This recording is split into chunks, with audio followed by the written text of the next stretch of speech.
Happy National Day, Hong Kong! So, nandito kami ngayon sa Sim Cha Choy. Gusto namin manood ng fireworks. But look at the people, guys! Malayo pa kami sa pinakaharap. So, hindi na kami makapasok sa sobrang dami ng tao. And naka-close na po lahat ng daanan. And marami na pong pulis na nakabantay. Actually, usually, nanonood kami ng fireworks doon sa Victoria Harbor, which is parang doon yung punta namin ulit kasi hindi na talaga kami makapasok. And gusto ko sana i-experience dito sa Sim Cha Choy since ito yung pinaka-center.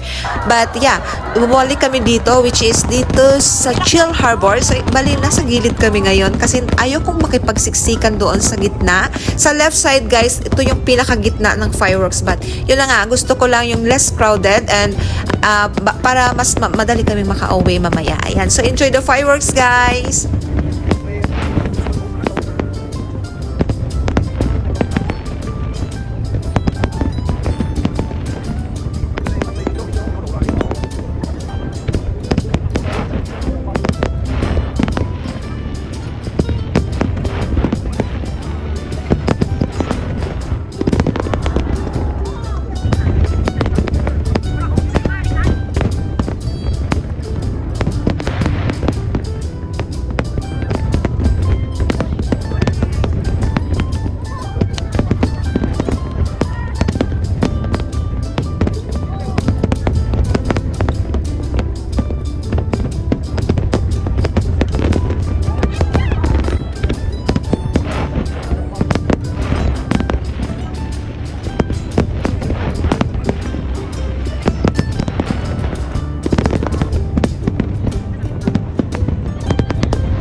So, ayan, malapit na po tayo sa finale ng fireworks. And that is for today. Thank you for watching. Enjoy!